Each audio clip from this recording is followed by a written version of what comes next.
Bonjour, je suis Erika Dugas, la directrice régionale de la recherche et de l'évaluation en santé au réseau de santé Vitalité. Un essai clinique, c'est une étude qui permet de tester un traitement médical pour voir s'il est sécuritaire et efficace chez les humains. C'est vraiment une étape cruciale de l'innovation médicale.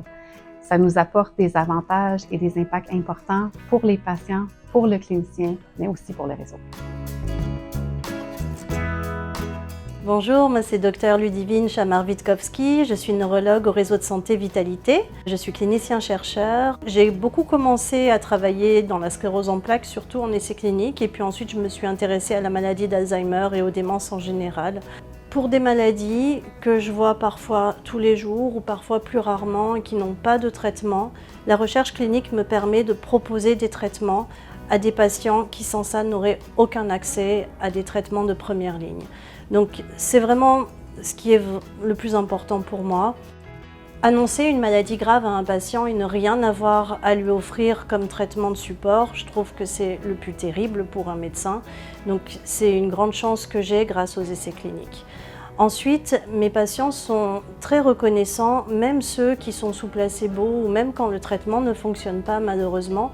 Ils sont très reconnaissants du suivi qu'on leur offre lors des essais cliniques. Ils ont accès à toute une équipe d'infirmières, une équipe de soutien, de coordonnateurs, de secrétaires. Toute l'équipe de la recherche est là pour eux, pour répondre à leurs questions, pour les voir, pour les écouter et rien que ça, c'est extrêmement précieux pour eux. Donc on est vraiment fiers d'offrir ces traitements-là pour nos patients, entre autres.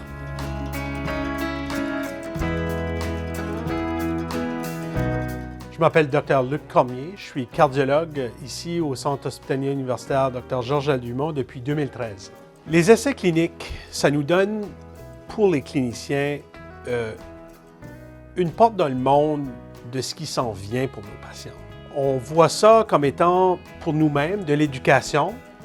Ça nous force à faire un examen approfondi des connaissances que l'on a, mais ça nous permet aussi de venir en contact avec d'autres spécialistes à travers le Canada, mais aussi à travers le monde. À travers parfois des projets de recherche, on développe des contacts et des liens privilégiés, justement qu'on va utiliser pour certains cas particuliers. Et ça a une valeur qui dépasse le rôle de la recherche que l'on fait. Moi, je vois notre équipe de recherche et ce que le réseau offre presque comme une solution clé en main pour un clinicien-chercheur. Donc, il y a tous les aspects qui sont déjà organisés, c'est-à-dire les coordonnateurs de recherche, tous les aspects financiers, également toute la composante de pharmacie et également, évidemment, les infirmières de recherche qui nous appuient. On fait ça pas pour nous, on fait ça pour la communauté, pour nos patients. Donc, bien entendu, on est un centre où on fait de l'enseignement auprès de nos étudiants, nos résidents, d'autres professionnels de la santé. Mais un centre hospitalier universitaire, c'est aussi un centre où on fait de la recherche, où on pousse les connaissances, où on teste les limites où la médecine peut aller, avec ce qui existe déjà en médecine et qu'est-ce qui s'en vient.